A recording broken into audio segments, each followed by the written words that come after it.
In this gripping episode, Rick and Sparrow venture into the decaying Grand Theater, where danger lurks behind every curtain.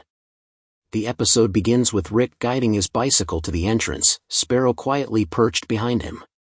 As they step inside, they're met with the eerie silence of the abandoned building, broken only by the groans of zombies lurking in the shadows. Rick swiftly eliminates the undead with his flamethrower as they make their way through the grand lobby and into the long corridors lined with showcases of forgotten theater props and costumes. In one of the side rooms, they find and don striking new outfits, Rick in a white and gold prince's costume, and Sparrow in a stunning red dancer's dress that clings elegantly to her form. Their journey leads them to the main stage, where they face an infected conductor, followed by an infected dancer on the upper level. Each battle is intense, but their coordinated attacks ensure victory. Finally, in the grand hall, a monstrous butterfly-like creature descends from the rafters, forcing Rick and Sparrow into a climactic showdown. After a fierce battle, they emerge victorious. In the glow of their hard-fought triumph, Rick pulls Sparrow into a heartfelt embrace before the two step out of the theater, leaving behind the ashes of the infected. Rick and Sparrow step out of the Grand Theater, leaving their costumes, the prince's white and gold attire and the elegant red dancer's dress, discarded in the ruins behind them. They've changed back into their regular gear, worn and practical for survival. The early light of dawn stretches across Liven City, painting the broken skyline in hues of orange and gray.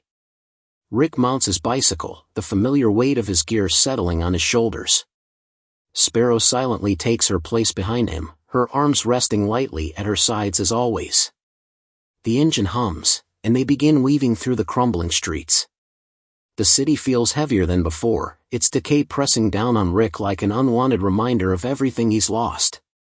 The streets are empty except for the distant groans of zombies, wandering aimlessly like forgotten remnants of the world. Rick's thoughts churn as they ride. The Grand Theater still lingers in his mind, the battle, the danger, and that brief moment of connection when he hugged Sparrow after their victory. But even the warmth of that memory can't keep the darkness at bay. The pain of his past creeps in, unrelenting. He remembers his ex-wife's betrayal, her hollow promises that cracked under the weight of the outbreak. She left him for a better life, uncaring of the chaos she left behind. Gold digger, Rick mutters under his breath, the bitterness sharpening his focus. He glances briefly at Sparrow. Her quiet presence feels like an anchor in the storm of his mind. Her loyalty is unyielding, her calm demeanor a sharp contrast to the chaos that surrounds them. She doesn't need to speak, her actions say everything Rick needs to know. As they move through the ruins of Liven City, Rick's eyes catch a narrow, overgrown path branching off the main road. The collapsed remnants of a billboard partially obscure it, and the overgrown vines seem almost like a deliberate curtain. Rick slows the bike, the engine sputtering into silence. His gaze narrows. Something's off, he mutters, his hand instinctively moving to his rifle.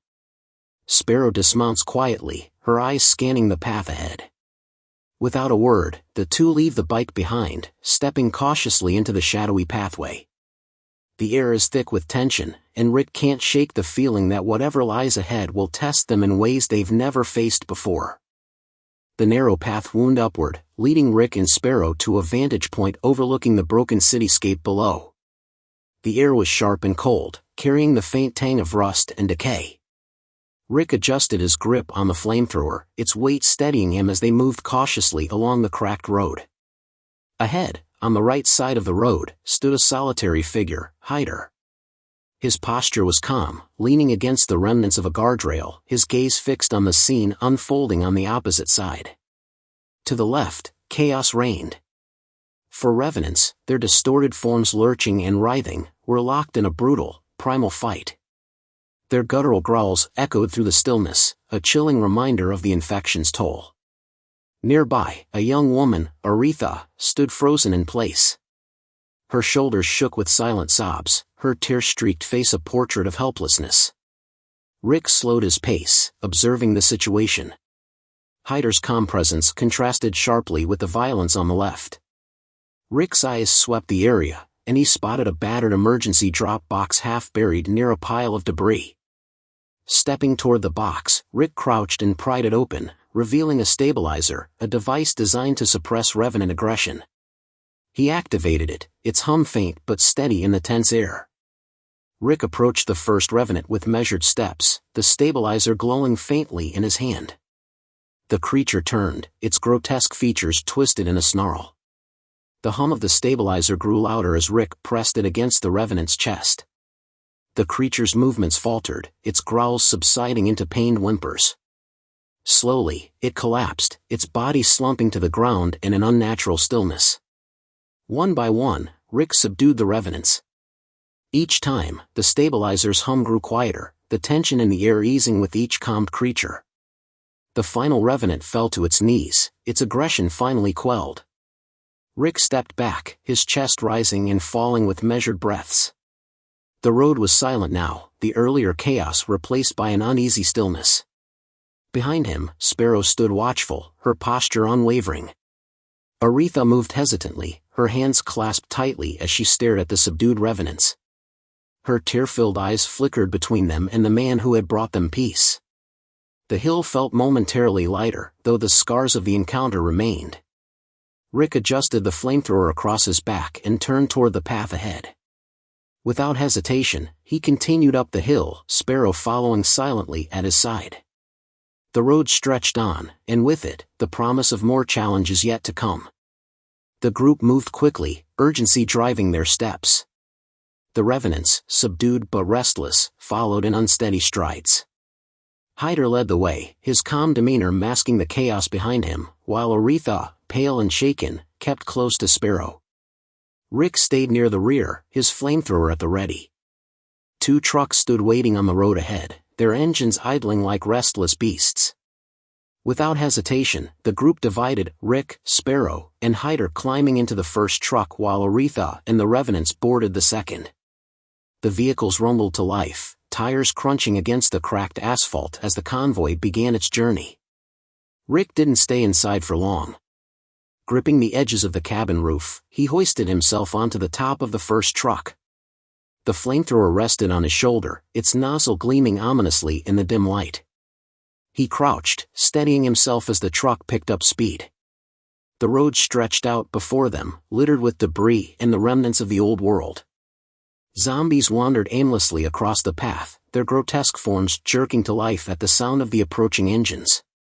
Rick wasted no time. With practiced precision, he aimed the flamethrower and pulled the trigger.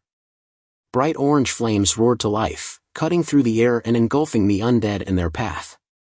The zombies fell in smoldering heaps, their guttural groans silenced by the blaze. The convoy approached a bridge, its skeletal frame sagging under the weight of time. The trucks barreled forward, tires thundering against the aging structure. More zombies lurched onto the bridge, drawn by the noise, but Rick was ready. Flames erupted from his weapon, scorching the creatures before they could draw too close. As they crossed the bridge and entered the tunnel beyond, the atmosphere grew oppressive. The tunnel's walls loomed on either side, their surfaces stained with grime and graffiti. Darkness swallowed the trucks, broken only by the headlights piercing through the gloom. The convoy slowed, the sound of the engines echoing ominously in the enclosed space. Suddenly, the second truck swerved, its tires screeching against the ground as it came to an abrupt halt. The revenants had begun to stir again, their earlier unrest reigniting into violence. Rick jumped down from the roof of the first truck, landing heavily beside Heider. The two exchanged a brief glance before running toward the second truck. Inside, the revenants were thrashing wildly, their guttural snarls bouncing off the tunnel walls. Aretha stood frozen, tears streaming down her face as she tried in vain to calm them. Rick wasted no time. He grabbed the stabilizer from his belt, its faint hum cutting through the chaos. One by one, he approached the revenants, his movements calculated and calm. The stabilizer's light flared as he pressed it against each creature, gradually subduing their rage. The tunnel fell silent once more, the revenants slumping into uneasy stillness. Rick stepped back, his breath heavy as he surveyed the scene. The group regrouped, tension still hanging in the air. Heider signaled for everyone to move quickly, knowing the noise would have drawn attention. The truck started again, their engines roaring to life as the convoy continued deeper into the darkness of the tunnel. The road ahead remained uncertain, but for now, they pushed forward together. The tunnel's exit opened to the brilliant daylight, revealing a massive bridge spanning a colossal dam. The sunlight glinted off the water far below, casting shimmering patterns on the weathered concrete of the bridge. The trucks rolled forward, engines echoing against the towering dam walls. Rick, standing atop the truck's cabin with his flamethrower ready, scanned the area. Zombies emerged from the edges of the bridge, their grotesque forms shuffling onto the roadway. Without hesitation, Rick unleashed searing waves of fire. The undead collapsed in smoldering heaps, their guttural groans silenced by the crackling flames. The convoy moved steadily across the bridge, its path lined with scattered debris. The dam's imposing structure loomed on either side, a testament to the old world's engineering. Midway across, the second truck screeched to a halt, the revenants inside erupting into another violent frenzy. Their guttural snarls filled the air as they clawed at each other in uncontrollable rage. Rick leaped down from his perch, landing beside Sparrow, who had already retrieved a stabilizer. Together, they approached the second truck. Heider stood nearby, his calm gaze monitoring the chaos, while Aretha clutched her hands to her chest, her eyes wide with distress. Rick and Sparrow worked methodically, activating their stabilizers and approaching the revenants. The devices pulsed with a steady, soothing glow, calming the creatures one by one. Their frenzied movements slowed, and they slumped into uneasy silence, their aggression quelled for now. With the crisis averted, the convoy resumed its journey, the trucks rumbling forward. Rick climbed back atop the first truck, his flamethrower ready as more zombies shuffled onto the bridge. Flames roared through the air, clearing the path as the convoy neared the end of the bridge. The road beyond sloped downward, winding through a scenic valley bathed in daylight. Trees dotted the landscape, their branches swaying gently in the breeze. Rick continued to burn through the clusters of zombies emerging from the sides of the road, the flames cutting a safe path for the convoy. As the trucks descended further, the road became rougher, strewn with rocks and overgrown vegetation. Finally, the convoy came to an abrupt halt at a landslide blocking the way. The path ahead was completely impassable, forcing the group to disembark. Heider and Aretha exchanged uncertain glances, deciding to remain with the revenants near the trucks. Their figures grew smaller in the distance as Rick and Sparrow prepared to continue their journey. Rick slung the flamethrower over his shoulder, his gaze fixed on the road ahead. Sparrow stood beside him, her expression calm but resolute. Together, they began walking forward, leaving the trucks and their companions behind. The valley stretched before them, bathed in golden sunlight. The warm glow contrasted with the destruction and chaos they had left behind, but the air carried an unshakable tension.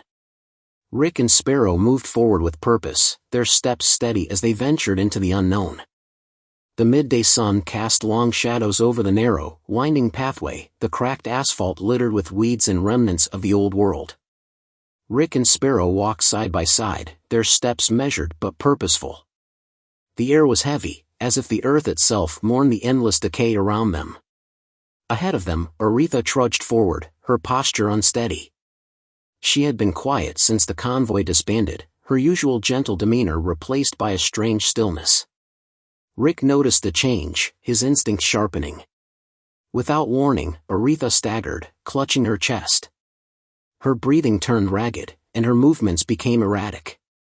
A guttural growl escaped her lips, breaking the silence. She turned toward Rick and Sparrow, her eyes no longer filled with humanity but with the telltale glow of infection. No, Rick's thoughts raced, his heart sinking. Aretha's hand trembled as she removed the stabilizer from her pouch and handed it to her revenant companion, a final act of loyalty. Then, with a shuddering gasp, her body succumbed to the infection. Rick clenched his jaw, his flamethrower in hand. He stepped forward, flames roaring to life as he aimed at the infected Aretha. The fire engulfed her, but she didn't fall. Aretha was strong, stronger than most. Even as the flames scorched her skin, she charged at them with a feral strength, her once kind eyes now filled with unrelenting fury. Rick's hands tightened on the flamethrower as he tried to hold her back, but her resilience was unyielding. Sparrow stepped to the side, her movements swift as she tried to avoid the creature's attacks. Realizing the flamethrower wasn't enough, Rick made a quick decision. He dropped the weapon, his hands swiftly reaching for his G3 rifle slung across his back. With practiced precision, he raised the rifle and began firing controlled bursts. Each shot landed true, but Aretha kept coming, her monstrous strength pushing her forward. Rick's heart ached with every pull of the trigger, the memories of her laughter, her loyalty, and her humanity flashing in his mind. Finally, a well-placed shot pierced her chest, and she let out an agonized cry. Aretha collapsed to her knees, her body falling limp against the cracked pavement. Rick lowered his rifle, his breath heavy and his heart heavier. He stood over her still form, the echoes of their brief companionship lingering in the air. Sparrow placed a hand on his shoulder, her silent presence grounding him. Rick looked down at the remnants of Aretha, his expression a mix of grief and resolve. He knew the pain of losing someone yet again, but he also knew that there was no time to dwell. They had to keep moving. Slinging his rifle back over his shoulder, Rick stepped forward, Sparrow at his side. The winding path stretched out ahead, illuminated by the relentless sun. Rick and Sparrow walked in silence after Aretha's loss, their steps leading them to an abandoned industrial site. A large, rusted pipe emerged from the ground, its dark interior beckoning them. They entered, walking through the damp tunnel with only their flashlights guiding the way. The pipe opened into a larger underground chamber, and ahead stood a heavy steel door marked with the Breakdawn emblem. The atmosphere was tense, signs of life sparse yet still lingering. Moving cautiously, Rick and Sparrow entered deeper into the stronghold, weapons drawn. It was a sanctuary for some, but for them, it was another dangerous step in their survival journey. Rick and Sparrow emerged from the pipe, their eyes adjusting to the dim light of the vast, metal structure before them. The building was enormous, shaped like a massive round shell made of rusted metal, hollow in the center with numerous floors encircling the walls. The hum of electricity buzzed ominously in the air. Without hesitation, Rick activated his flamethrower and began incinerating the zombies that emerged from the shadows, their decaying forms falling to ash with each burst of fire.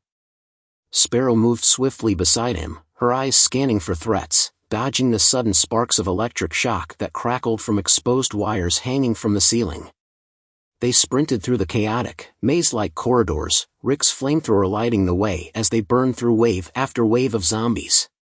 The heat of the flames contrasted with the chilling electricity that sparked across the floor, forcing them to take careful, calculated steps. Finally, they reached where the signal source stood. The room was heavily guarded, but they were determined to shut down whatever controlled this place. Rick and Sparrow entered the vast hall, their surroundings echoing with the sound of creaking metal. In the center, towering above them, stood the giant puppet. Its body was colossal, its size dwarfing Rick as it loomed over him.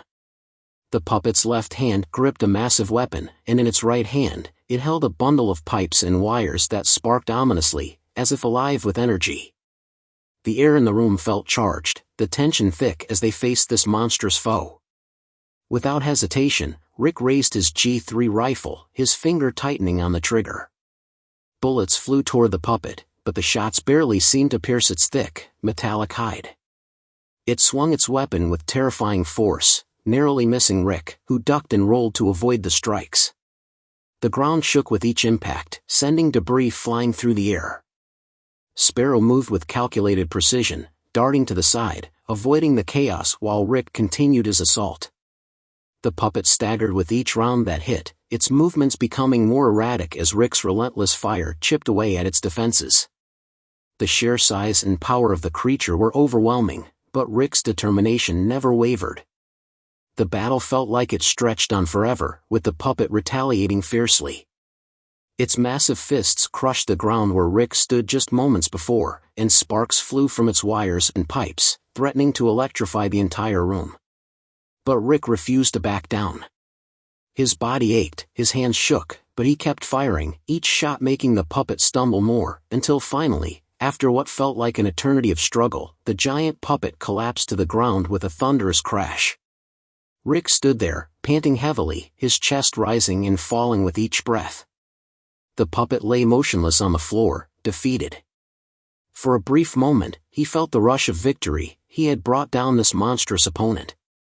He lowered his weapon, wiping the sweat from his brow and glancing at Sparrow, who was watching silently, her face unreadable. Rick let out a relieved sigh, but as the echoes of the puppet's fall reverberated through the hall, a nagging thought crept into his mind. Was it truly over? Had he really defeated the threat, or was there something more lurking beneath the surface? For now, though, he allowed himself the small comfort of victory, even as the uncertainty gnawed at the back of his mind. Just as Rick allowed himself a moment of victory, the air in the hall shifted. The ground trembled, and the giant puppet's massive form stirred. It wasn't defeated, it had only paused.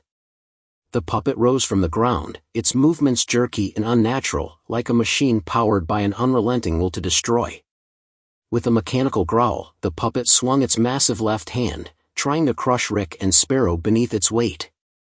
Rick dodged just in time, but the shockwave from the attack sent him stumbling backward, narrowly avoiding being flattened. Sparrow was already moving, her instincts honed through countless battles, but the puppet's sheer size made every move a desperate attempt to escape. Rick's mind raced.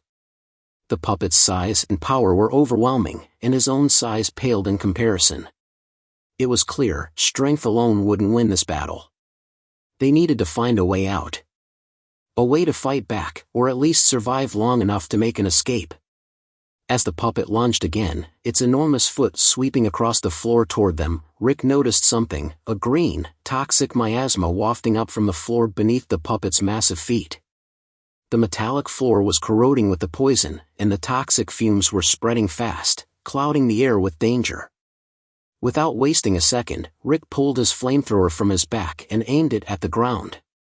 A burst of fire erupted from the nozzle, sending flames across the floor.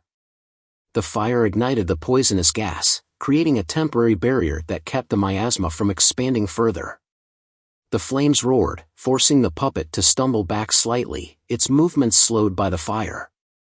Sparrow quickly understood Rick's plan. As the fire kept the toxic fumes at bay, she darted toward the far side of the hall, looking for a way out, or at least a vantage point. Rick continued to use the flamethrower, sweeping the flames in controlled arcs across the ground to keep the gas from poisoning the air around them. Each burst of fire seemed to buy them a few precious moments, but the puppet was relentless, its movements crashing through the flames, intent on smashing them both. Rick's heart pounded as he danced between the flames and the puppet's strikes, trying to avoid being caught by the beast's colossal fists. The hall was a maze of obstacles, and he needed to find a way to escape, fast. The puppet's steps echoed in his ears, each one shaking the building to its core. But Rick's focus remained sharp. He knew that if he didn't stop the spread of the poison and find an escape soon, they would both be overwhelmed. His flamethrower was working, but it was only a temporary solution. As he continued to battle the fire and the puppet, his thoughts raced. There had to be a way to end this nightmare once and for all. The puppet's relentless assault continued, its enormous hands swinging and feet smashing the ground with earth-shaking force. The toxic miasma grew thicker, threatening to engulf them in a poisonous cloud. Rick and Sparrow had no choice but to act fast. As the puppet lunged forward with another crushing blow, they both narrowly avoided its attack, Rick darting to the left, Sparrow taking a quick leap to the right. The air felt thick with the danger of imminent death.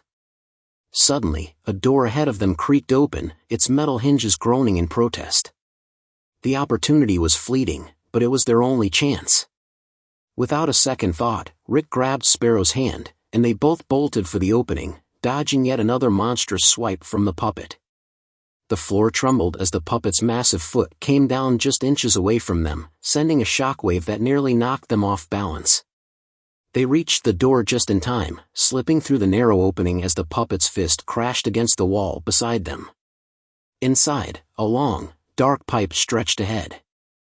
It was their escape route. Rick and Sparrow sprinted through the pipe, the air growing colder and more confined as they moved deeper into the darkness. The sound of the puppet's angry roars echoed behind them, but they didn't look back. They ran until the sound of the chaos faded into the distance, until they were far enough away to catch their breath. The pipe finally led them to a small, hidden chamber. As they emerged into the open air, they saw Heider standing a little ways off, observing them quietly. Without a word, they approached him, their expressions hard and focused. Heider's gaze was solemn, as if he understood the weight of their struggle without needing an explanation. They nodded to each other, silently acknowledging the shared burden of survival. After a brief pause, Rick's mind returned to the puppet, its enormous form, its unfathomable strength, and the rage that burned in Rick's chest. They had escaped, but the battle was far from over. Rick's fists clenched at his sides. The puppet would not go unpunished. His mind was consumed with rage, the image of the towering monster only fueling his desire for vengeance. He wasn't going to run anymore. He was going back. Without a word to Heider, Rick turned and started moving toward the puppet's building again. Sparrow followed close behind, her loyalty unwavering. The time for running had passed. This time, they would face the puppet head-on, and they would make sure it fell. The air outside was thick with tension as Rick stood in front of the door leading to the giant puppet's lair. His grip tightened around the G3 rifle, his knuckles white with rage. His heart pounded, not from fear, but from the fury that coursed through him. This time, there would be no running. He was going to finish this. No more hesitation. No more escaping. With one swift motion, Rick kicked the door open. The building's metal walls groaned as the massive doors parted, revealing the looming silhouette of the giant puppet in the center of the room. The room itself was vast, the walls stretching into shadows, but all that mattered was the creature before him, standing tall and imposing, its massive frame casting an almost suffocating shadow. Without a second thought, Rick charged forward, his boots thudding against the ground as he ran. The puppet's massive head loomed above him, its cold, mechanical eyes glinting with malice. Rick didn't flinch. He aimed his G3 directly at the puppet's face and fired. The first shot rang out, striking the puppet's head with a loud crack. The force of the bullet seemed to barely affect it, the puppet's metal skull absorbing the blow like it was nothing. Rick fired again, his rage fueling each shot, but the puppet didn't even stagger. It was as if Rick's attacks were nothing more than an irritant to the monstrous creature. But Rick didn't stop. He couldn't. Every bullet that struck the puppet's face only seemed to make it angrier.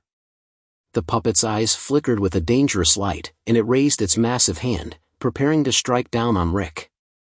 The floor shook as its hand descended with terrifying speed, but Rick was already on the move. He dodged to the side, narrowly avoiding the crushing blow that could have ended his life in an instant. The battle was intense. Rick was small compared to the puppet, its body several times his size, but his determination and fury made him relentless. He darted between its legs, narrowly avoiding another stomp that would have flattened him. His G3 was empty, so he tossed it aside and drew his flamethrower. The flames roared to life, engulfing the puppet's lower body and sending plumes of smoke and heat into the air. The puppet howled, but it wasn't enough to stop its fury. Rick's eyes burned with rage as he continued to maneuver, attacking wherever he could. He used every ounce of his strength, every weapon at his disposal, knowing that only by overwhelming the puppet could he hope to survive. He fired again, this time hitting the puppet's exposed joints and weak spots, gradually weakening the towering behemoth. The fight was brutal. Sweat poured down Rick's face, his muscles aching from the constant movement and attacks. But there was no turning back. This was his fight, and he was going to win. Finally, with a powerful blast from the G3 and a series of well-aimed shots to the puppet's core, Rick saw the beast falter. Its massive body staggered, the internal mechanisms failing under the weight of the damage.